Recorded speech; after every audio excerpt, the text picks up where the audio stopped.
dengan pulang dalam keadaan husnul khotimah. Karena Allah Subhanahu wa taala pun memanggil kita dengan bahasa yang indah. Al-Fajr 28:30. Ya ayuhan nas, ya ayuhan, disebutkan itu. Ya ayuhal mutmainnah. Ya ayyatuhan nafsul mutmainnah. Irji'i ila rabbiki radiyatan Mardiyah. mesra dia manggilnya. Hai jiwa yang tenang, coba. Kalau kita nggak tenang, nggak akan dengar ketika Allah manggil kita untuk kembali. Cara untuk tenang supaya kita dengar ketika Allah memanggil kita untuk kembali, minimal ada dua cara. Yang pertama dengan cara berdoa, dengan cara zikir. Yang kedua dengan cara sholat.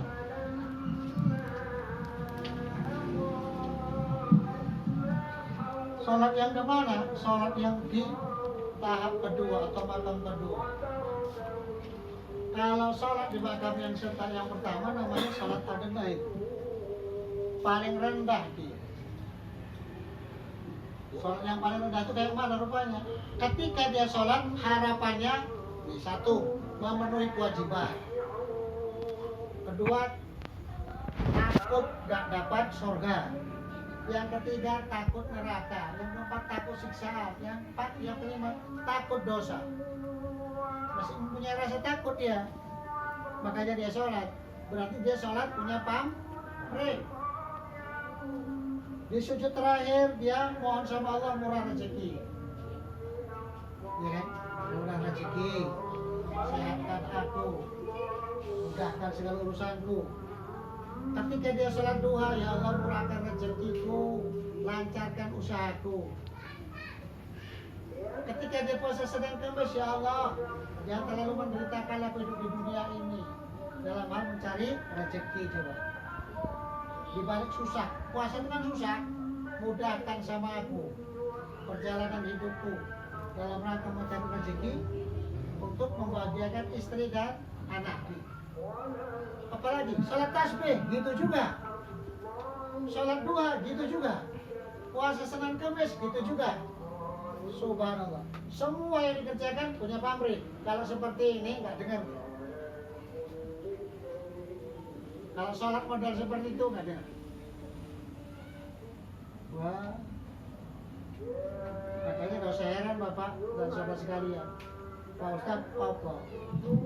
Orangnya ini rajin sholat loh Pak, bila masjid. Terus, tapi waktu aku mandikan dia Pak, ya Allah. Antara sama guru Pak mau aku menceritakan aib itu boleh kita ceritakan kepada orang yang empat ini. Aib itu selain yang empat jangan ceritakan, karena nggak mungkin dia bisa berpegang kepada rahasianya. Ini yang empat ini. Sabar, bapak mama awak. Kalau kita mau menciptakan aib awak sama bapaknya, terus sama guru, sama guru. Yang ketiga sama sahabat awak. Kalian dan sahabat. Sahabat itu sanggup dia menangis ketika kita susah, dan bahagia dia ketika kita mendapat kesuksesan. Ketika kita susah, tawarkan semua apa yang bisa kuat, dan berpikirkan bayar utang. Karena kita berkawan, bersahabat bukan sekarang, kita dari kecil usaha, dari istri kita usaha. Susah senang kita rasakan sampai SMP saya berjalan. Kita pernah makan berdua satu bungkus. Jadi kalau saya pikir aku senang, kau susah, sedih perasaan, itu sahabat. Makanya diabadikan dalam Undang 12 Haji Ali Haji. Carilah oleh sahabat yang dapat dijadikan obat. Sahabat yang seperti inilah yang mengantarkan kita manakala kita masuk neraka, dia cari kita. Ya Allah, sahabatku siapa kemana? Karena kawanku itu, ya Allah, nggak pernah ngajak aku untuk yang jelek. Dia ngajak aku yang baik-baik. Sering mengingatkan aku untuk sholat, dia mengingatkan aku puasa. Sahabatmu masuk neraka. Kenapa ya Rasul? Karena ada ucapan dia yang nggak dia lakukan.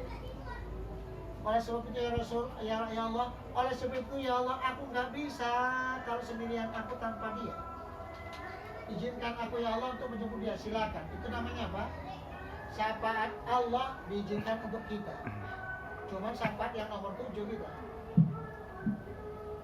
Syafaat nomor 1 Kanjeng Nabi Muhammad Shallallahu Alaihi Wasallam. Orang beriman bisa ngasih syafaat kepada saudara. Karena kata Rasul, banyaklah kamu berkawan. Karena kawan itu bisa untuk syafaat, memasukkan kamu ke dalam surga. Kawan sintie. Sahabat yang kayak mana? Sahabat yang ngajak kita untuk kebaikan. Contoh, tiap malam Jumat dia datang ke rumah Pak, ngapain? Ngajak wirid, dia wirid. Dia coba buku ngaji kita, makasih. Kalau udah nanti aja itu, ayo. Apa perlu gendong? Wah, semangat kan, ngajar. Minggu subuh, aku nanti kemarin, apa? Kamu nih tahu kita ngaji di masjid, ada ceramah subuh. Senin jangan lupa puasa, ada Senin puasa. Kita nanti beli bukaan, satu untuk kaos, satu sama apa? Iya lah. Alhamdulillah aku kasih Allah ada rezeki ini. Kau masih seret, nanti saat kau nggak seret, kau ayo lah. Kayak gitu dia sahabat itu. Itu namanya sahabat. Kalau kawan banyak Pak. Kawan senang, wah nggak usah diundang, datang Pak. Kawan senang. Begitu kita udah jadi orang susah, kenal pun tidak dia. Nggak diterginya Pak. Udah beda Pak, udah beda apa namanya dia. Grupnya udah beda. Nggak level lah itu dia. Ini banyak terjadi Pak. Subhanallah, banyak terjadi. Waktu kuliah, bayangin tiga apa itu? Tiga kaki tidur berdua, makan 500 perak tuh satu bungkus, makan berdua aja. Susah sama itu. Begitu dia udah jadi pegawai negeri, lupa betul mah. Padahal double bridge sama dia. Sopo gue. Double bridge sama dia. Dari mulai S1, S2, S3 dia pakai double bridge itu. Oh, boleh sama aku. Udah jadi doktor dia. Udah mau profesor. Aku pancing, dah gini aja, itu kan bajuku dari mulai S1 kopi jemur sampai S3 untuk sidang.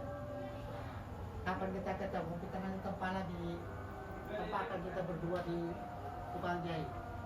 Sampai sekarang nggak ada. Mau datang ke rumah pun nggak. Ingat susah senangnya pun nggak, bayangkan itu. Kenapa? Nggak level. Paham Bapak? Nggak level. Jadi yang sahabat itu, kalau kita lebih kaya dari dia, datangi yang susah-susah. Belikan baju piyama, 2 kodi atau 1 kodi udah cukup. XL sama L. Kalau dia susah kasih sama dia. Bajunya 1, sarungnya 1. Nangis dia terharu. Suruh milih ukuran bajumu apa? Ini sarungnya 1. Nih untuk sholat Jumat ya. Dipakainya itu Pak. Walaupun bininya nggak kita kasih, harus dikasih, senang bininya. Kayak gitu. Jadi kalau jumpa sama kawan, jangan nggak bawa apa-apa. Harus ada dia ke sini. Untuk sholat Jumat ya, ini sarungnya 1. Suruh milih. Ya Allah, senangnya bukan main. Nangis. Nah kayak gitu. Itu bukan untuk siapa-siapa, Pak. Untuk kita itu Pak. Caranya dia sholat dia nanti Berapa banyak pahala sholat sama kita semua dengan tidak mengurangi pahala besok. Ya Allah ya Allah. Ini kawan aku, Rabab itu apa? Kawan Rabab tahu? Rioni menganggarkan mobil. Rioni menganggarkan mobil, menganggarkan kekayaan. Akhirnya yang miskin nggak mau datang. Betul? Nggak mau datang dia, Pak. Iya. Jadi setiap reuni pertama gue yang ceramah, ingat, jangan ada cerita apapun tentang kesuksesan kita. Cerita nostalgia aja. Jangan ceritakan kekayaan, bubar nanti arisan itu. Reuni itu bakal bubar. Tapi rata-rata seperti itu. Menganggarkan kehebatan. Anakku iki, anakku iki. Motorku itu aku udah dijaga. Udah naik pangkat aku. Wala. Itu cocoknya ditabok. Hah? Itu hancur tuh bawahnya. Itu berarisan namanya, itu arisan hancur namanya itu. Nah, sahabat, baru sahabat, saudara. Adalah saudara kita yang bisa untuk merahasiakan rahasia kita. Untuk apa kita curhat? Untuk apa kita menceritakan aib kita kalau tidak ada jalan keluar? Jangan. Paham Bapak? Nah. Kalau yang namanya tutup botol sampai kapanpun 100 tahun nggak akan terbuka, Pak. Kalau namanya mulut botol ditutup 100 tahun nggak akan terbuka. Itu mulut botol. Mulut manusia nggak akan bisa. Baik 10 tahun, begitu ada kelas, ngomong dia, pengerti. Si anu kaya no aku berkawan beda 10 tahun lebih. Ternyata 10 tahun ngerti aku watak jijik. Wah, Metu kabeh. metu kabeh sama. Tuh, namanya Pak mulut manusia, enggak bisa dipercaya. Makanya Pak paling berat untuk mencari sahabat yang bisa memegang amanah. Berat Bapak. Makanya orang sering ngomong, mulut botol nggak bisa tutup 100 tahun akan terbuka. Tapi mulut manusia ditutup pakai opo, enggak saya ini. Sumber dosa salah satunya dari mulut. Aduh, makanya mulut sering dicuci pakai ambil air, Wudu. meluduk. Ya Allah ya Rabbi. Bapak Ibu saudara sekalian, Bapak dan saudara sekalian, siapapun orangnya, kalau yang namanya pulang pasti senang. Gak ada yang gak senang pulang. Contohnya kita dulu SD, anak-anak, sehubungan semuanya Bapak itu tidak hadir, kita pulang, lompat dia, betul? Wah, aneh itu, bergetas, lompat, senangnya setengah mati. Senang kali rasanya, waduh. Andi Cepat itu. pulang. Andi JM itu. Nah, udah bijak. Ini waktu tinggal setengah jam lagi. Siapa yang bisa menjawab pertanyaan Ibu? Pulang duluan. Semangat di kemampuannya. Saya Bu. Itu jawab bukan. Lompat dia.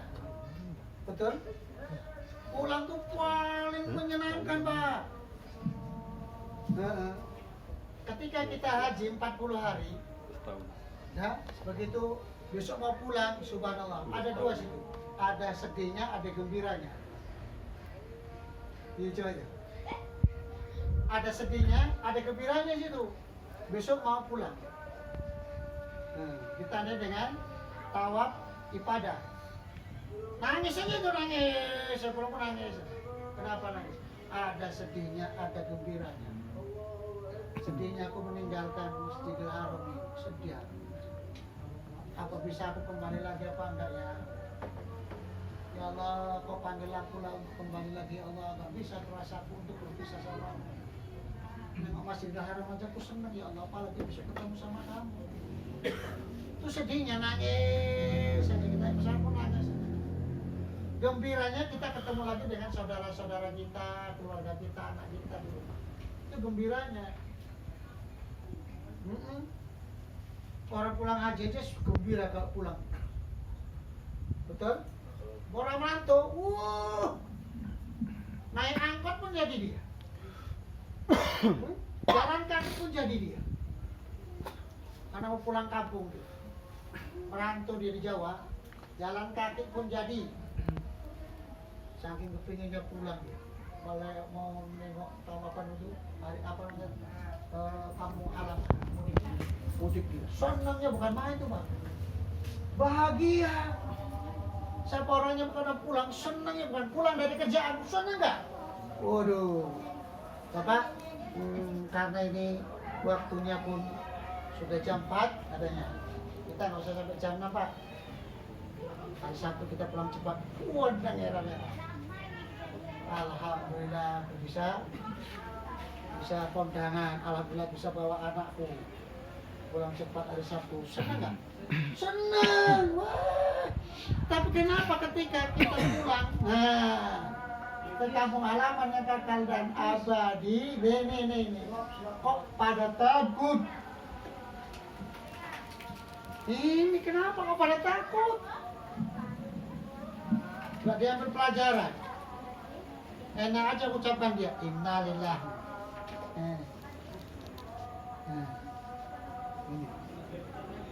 Innalillahi wa inna ilaihi raji'un.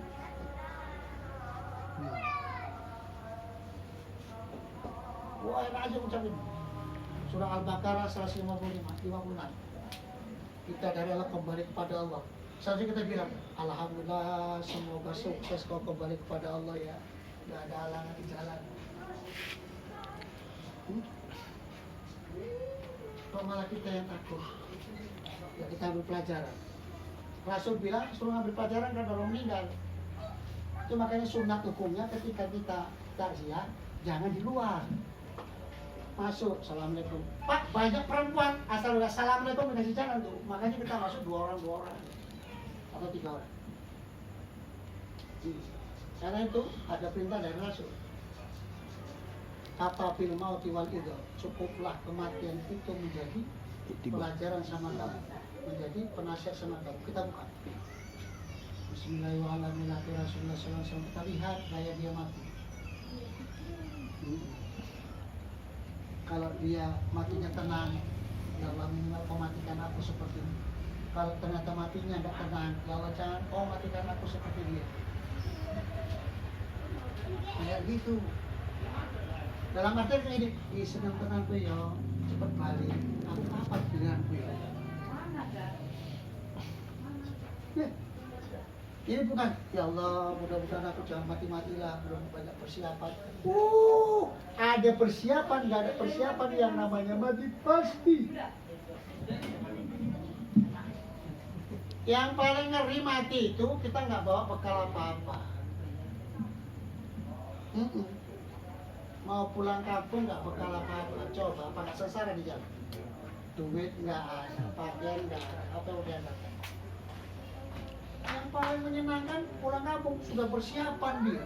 3 bulan lagi mau pulang kampung sudah disiapkan sama dia. Apa nggak bangga dia? Ini nanti untuk syanu, betul? Di kampung pun senang. Yang paling sengsara pulang nggak bawa apa-apa. Apa yang mempersembahkan juga? Orang kampung aja mah. Nih, 2 cuma dibawa. Apa? Ilmu dengan amal. Itu yang dibawa. Tidak banyak-banyak, cuma 2 itu aja. Itu yang dibawa. Kita pulang kampung. Pak, kan belum Bapak jawab. Apa itu? Kenapa Pak ketika kita pulang ke akhirat kok takut Pak? Jawabannya gini, kenapa kita pulang kampung kok takut? Jawabannya cuma satu. Kenapa? Karena di kampung itu ada masalah. Coba di kampung tuh gak ada masalah, enak aja dia pulang, betul? Kenapa kita takut pulang ke akhirat? Karena ada masalah. Apa itu masalahnya? Masalahnya pekerjaan kita, tugas kita dunia ini gak siap.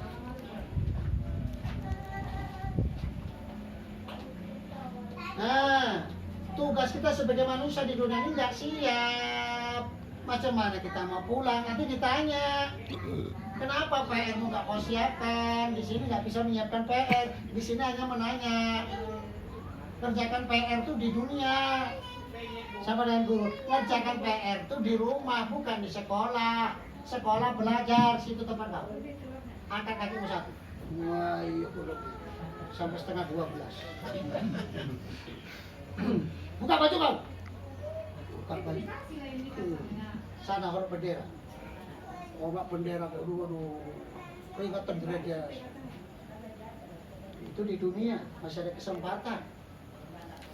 Coba di akhirat gimana kita mengerjakan PR?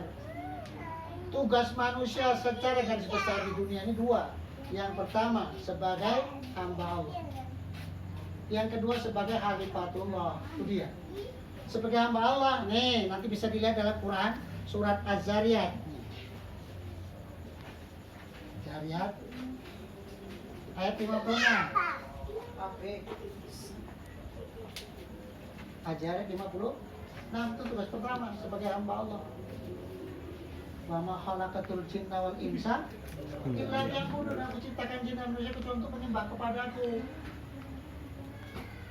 Kenapa gue tinggal sholat? Sing tinggal ke sholat, wis ngerti tempat sendiri, sudah tahu ya Allah kemana? Rono. Apa namanya neraka Sakor? Neraka Sakor, sampai ditanya Rasul, masalahkah kumpi Sakor? Apa yang menyebabkan kamu masuk ke dalam neraka Sakor? Qalu labnakum minal musallin, karena aku dulu-dulunya nggak sholat ya Allah ya gue. Jadi orang yang nggak sholat, yang nggak mau menyembah Allah, itu tempatnya besok udah ngerti sendiri Pak, tanpa dicemplungkan sama Allah, udah tahu sendiri dia. Masuk sendiri dia. Kalau dalam kajian tauhid, dia masuk neraka, masuk sendiri, nggak dicemplungkan sama Allah, enggak. Masuk sendiri, buktinya Allah nanya, masalah kakum bisa apa yang menyebabkan kamu masuk neraka? Oh, nulang kakum minal musallin. Karena aku di dunia dulu ya Allah, sampai meninggalkan sholat. Ya Allah ya Rabb. Allah sendiri kan ngomong, Inna Allah la yudhlimu nasa sayha walakin nasa anfusahum yadhlimun. Sesungguhnya aku nggak pernah menyiksa hambaku, nggak pernah menyengsarakan hambaku, tapi hambaku itu sendiri yang menyiksa dirinya sendiri. Jadi sholat itu bukan untuk Allah, untuk kita sendiri. Ini dia Pak. Karena nggak siapnya PR kita, makanya kita ngeri mau pulang. Siapkan, mau masih ada waktu. Kata Kanjeng Sunan Kalijogo, dia bilang seperti ini. Sholat itu kata dia yang pertama, rubuh gedang katanya. Tahu Bapak gedang? Bisa, rubuh gedang. Tapi sambil nuntut ilmu. Ikuti di masjid. Imamnya ruku, imamnya sujud, ikutnya dulu. Tapi sambil ngaji. Itu makanya di Jawa dipuji-pujikan. Agama Islam, agama suci, yang orang ngaji bakal rugi. Rugi bondo rada diapa, rugi ilmu bakal cilaka. Halan Nabi salatullah salamul ala rasul nurul huda lil mu'min rahmatul lil alamin. Cilik-cilik diulang ngaji, besok gede dadi wong ngaji. Haji iku oke regane, ojo wegah maring duwite lagi. Puji-pujian Pak. Aduh akbar. Ini nggak sholat bagi assalamualaikum warahmatullahi wabarakatuh. Allahumma anta salam, dia lantas salam. Macam dosanya terlebur sendiri. Istighfarlah, doa astagfirullahaladzim. Dosaku paling apa ya Allah? Aku nggak cocok masuk surgamu. Astagfirullahaladzim. Dosaku paling banyak Allah. Aku nggak kuat masuk nerakamu. Coba. Masuk surgaku nggak pantas, masuk nerakamu nggak kuat. Coba. Jadi aku mau letakkan di mana? Hanya mengharapkan ridhomu ya Allah. Kau masukkan kemana aku ikhlas dengan catatan ridhomu. Dicemplungkan pun ke neraka kalau Allah ridho, nggak panas. Dimasukkan ke surga dengan Allah ridho, alhamdulillah. Itu dia. Allah ya Rabbi, Allah mata itu makanya Pak di pesantren Jawa tadi kerapia, tambah beras, itu diingatkan itu Pak. Siap sholat, siap ajan. Sholat qobliyah, maghrib qobliyah maghrib, Allahu Akbar qobliyah maghrib. Di sini nggak ada, nggak ada ya. Nah itu karena nggak diceramahkan. Panas Pak. Sholat qoblal maghrib, sholatlah kamu qobliyatal maghrib. Itu hadisnya Bukhari. Kenapa sholat qobliyah itu tetap diadakan? Karena salah satu sholat sunat itu adalah untuk menutupi kekurangan di sholat itu dia. Kalau di Jawa itu batu siap qobliyah, nah puji-pujian. Kalau bapak punya anak di Nurul Hasan Paya Bundung. Nah, pesantren bagi yang kurang enak sholat itu coba ke situ sekali maghrib tapi di situ. Darah bukan satu lagi. Yang di Tuntungan. Iya yang di sini yang belum. Paya Bundung. Nurul Hasanah. Nah sini. Jadi dia bertingkat. Ya Allah besarnya. Nah, siap sholat qobliyah. Puji-puji lagi. Coba disebut ilah. Kalau di Jawa gini dia. Allahumma sholli ala Muhammad. Ya Rabbi sholli alaihi wasallim. Ayo para dulur sakwise krungu ajan. Aja padha ketungkul omong-omongan. Enggal padha wudhu terus dandan. Magat masjid tadi dia. Munggah masjid lakonono kesunatan. Jadi begitu masuk masjid langsung sholat tahiyatul masjid. Allahumma sholli ala Muhammad. Rame-rame itu Pak. Ya Rabbi sholli alaihi wasallim. Sholat sunat ojo nganti ketinggalan. Nunggu imam sembari puji-pujian. Imam rawuh, tahu rawuh? Rawuh itu datang. Imam rawuh dikomati terus sembahyang. Ojo podo bubar yang durung rampung wiridan. Nah, aku masih ingat lagunya. Diucapkan rame-rame, ya Allah senangnya. Mengingat mati ada itu. Larani sekarat pati sewu loro dadi siji. Sakitnya sekarang pati itu Pak 1000 sakit jadi satu itu lain mana. Ya Allah ya Rob. Itu dipuji-pujikannya di situ. Makanya beda pesantren Jawa sama Sumatera. Wow. 1:100. Adabnya tinggi kali Pak kalau pesantren itu. Tinggi kali adab. Al-adabu fawqal. Adab itu lebih tinggi daripada ilmu. Banyak orang tinggi ilmunya tapi nggak beradab. Jadinya biadab. Tinggi ilmunya, sombong orangnya, angkuh dia, sepele sama orang, menganggap diri paling hebat. Baru jadi anggota DPR, nggak mau dia duduk sama tukang butut, nggak level. Tukang butut pun nggak mau duduk sama dia. Takut ketularan angkuh. Aduh, ya Allah ya Rabb. Apa rupanya yang dihebatkan? Orang kuburannya sama ya. Pun rindang. Kuburannya sama besok kalau mati nggak ada hebat ilat. Ilatnya asli tanah ya Allah ya Rabbi. Bagi orang yang sering sujud kepada Allah, begitu dia ditempelkan hidungnya ke tanah ngadep kiblat, senang dia. Kijanya mati. Apa turunnya ini? Ini perasaan nggak mati ini. Tidur deh, senyum, coba-coba mau ketawa aku. takut dosa, nggak ketawa lah, kok senyum aja dia ya. Senang dia. Meninggal itu senang dia. Kenapa? Jumpa dengan Tuhannya. Ih, Allah ya Rabbi, kita jumpa sama presidennya senang, apalagi sama pencipta presiden. Ya Allah ya Rabbi, senang dia. Iki jane turu mau mati jane kowe iku. Nggak nampak ada kesedihan tuh, kan kita bisa nengok.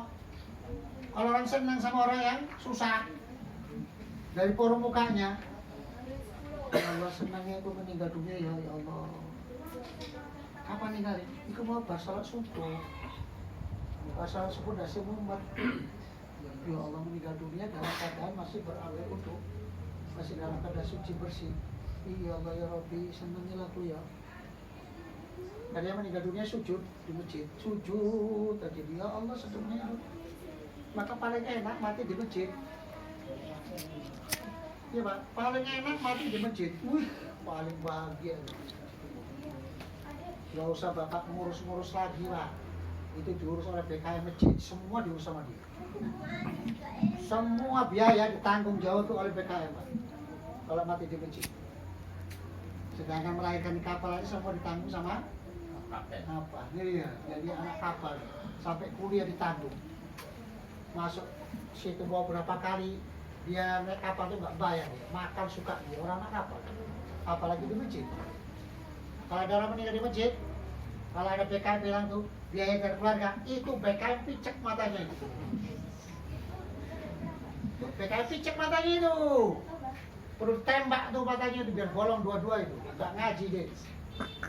Nanti kalau bilang BKM PAUD marah. Iya, tanggung jawab dia itu. Berkah sama dia, alhamdulillah ya Allah. Kau angkat rohnya ketika dalam keadaan sujud, kau angkat rohnya ketika dalam keadaan rukuk. Aku bisa kayak gitu apa enggak? Semua biaya tanggung jawab BKM. Gak ada yang protes. Senang Pak. Wah, mau apa namanya itu kita mendoakan dia mau seminggu nggak apa-apa, tahlilan di masjid. Ada di masjid. Yuk, ini ada sedekah sedikit sama dia. Kenapa? Dorupardorkum bisa datang. Tolaklah nih. Tolaklah kesusahan dengan ilmu. Tolaklah kesusahan dengan sedekah. Tolaklah kesulitan dia di dalam kubur itu dengan sedekah. Tolaklah macet-macet menjawab pertanyaan dia dalam kubur dengan sedekah. Nah, biar pas ini. Bersedekah atas nama dia dimusuh. Ini semua pada gini. Ya Allah, aku mati nama masjid juga ya Pak. Kalau gitu aku semangat supaya masjid, mana tahu mati aku di masjid. Itu dia. Sama orang yang ya nggak apa-apa aku bebur sakit. Aku orang Mekah. Mudah-mudahan ya Allah paringono aku roka sama aku ketika aku sampai di Mekah. Aku ambil rohku, aku ikhlas. Disorong-sorong. Ya disorong-sorong sampai ke Mekah, pulang pun masih disorong, malah yang nyorong yang mati. Dapat hadiah dia, kenapa? Karena dia ikhlas nyorong. Dia yang mati. Kok kue pula sing ninggal, kok nggak aku lah ya Allah. Kue senyorong-nyorong aku, kok kue sing ninggal, kok nggak aku ya Allah. Kenapa? Sing nyorong ikhlas. Si disorong jaluk harapan sama Allah, ya Allah nek sumber patennya aku nama Mekah. Kan ada gitu, sakit-sakit dia dari pikir orang mati. Rupanya yang jaga dia yang mati. Aduh, itu anugerah. Nah, makanya rajin-rajin ke masjid atau rajin-rajin ngaji walaupun sakit ya, datang gitu ngaji. Mana tahu pas sedang ngaji mati. Nah, sedang ngaji seperti ini, kelak ada yang mati, itu ditanggung jawab semua biaya sama perwiritan. Ditanggung jawab sama perwiritan, biaya apa namanya itu pengkorean kubur, biaya pengkorean kubur. Ah, enggak, itu perwiritan. Iya, bukan pribadi. Itu perwiritan yang nanggung. Berapa uang kasnya itu? Itu dia, jelas dia. Alhamdulillah dapat anugerah saudara kita ketika mengaji mati. Siapa yang kira-kira bisa menyusul? Banget dia. Itu promosi Pak. Semangat untuk mati. Ih, saya mau sedih juga aku. Aku orang kemirit lah. Kenapa? Mana tahu aku mati, aku nggak apa-apa ya. Nggak susah-susah aku biaya aku. Malah untuk duit weh. Sekop perwiritan. Nggak bayar 3 bulan nggak bisa Pak. Nggak bayar 3 bulan nggak dikasih. Itu lain ceritanya. Misalnya kayak aku tadi ini kan, udah setahun ngaji dia mati, ya udah tanggung jawabnya. Tua. Rezeki dia lah itu. Udah tua ya kan. Catat ketua. Datang pas datang mati, jadi cerita. Ya nggak bayar mati waktu ini. Gak ada, wih, kayak mana ini kan dia nggak bayar, nggak ada. Soalnya pas datang dia mati, sudah takdir, dibiayai terus. Kalau enggak ketuanya Jadi tembak nggak bayar mata. mati wirid. Kecualian itu. Kecualian. Kecuali kalau dia mati di rumah, itu baru dipertanyakan. Kalau dia pas datang mati, nggak ada cerita itu, nggak ada yang protes. Garis bawah itu Rezeki ketua dia ya. itu. Itu rezeki dia. Kain kapan sediakan, mengorekan sediakan, sampai di penguburan, sampai di tahlilan. Ini tuh kemampuan kita seberapa ayo, sampai di kenduri, kenduri biasa aja kita. Karena sebelum sekarang praktis pakai air penyet, ya kan? Kayak ketabrak kereta masuk bangsa.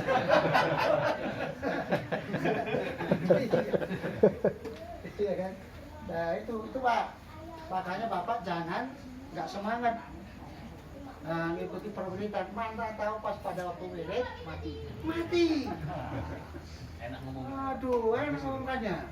Mati di perwiritan, dibiaya sama perwiritan. Wow, Mantap. bikin contoh yang bagus, itu namanya amar ma'ruf. Pastabikul khairat kalau bisa takwa itu. Menunjukkan kebaikan. Ih, sedap juga sampai sana kalau perwiritan orang tua itu wirid mati ya, dibiaya perwiritan. Iya, Catat ketua. Masukkan. Mati di masjid, tanggung oleh PKL. Apa lagi coba? Sedangkan di kapal lagi tanggung sama orang kapal, padahal orang kapal tuh nggak ngaji ya. Ya, ada Kristennya, ada Yahudi. Apalagi dipilih seperti ini. Itu baru pas minal muslimin wal muslimat. Nah, ini dia. Jadi Bapak sebelum saya tutup, kalau ada bertanya boleh kalian nanya. Kalau nggak ada nanya kita tutup. Kalau enggak, Nah. misalkan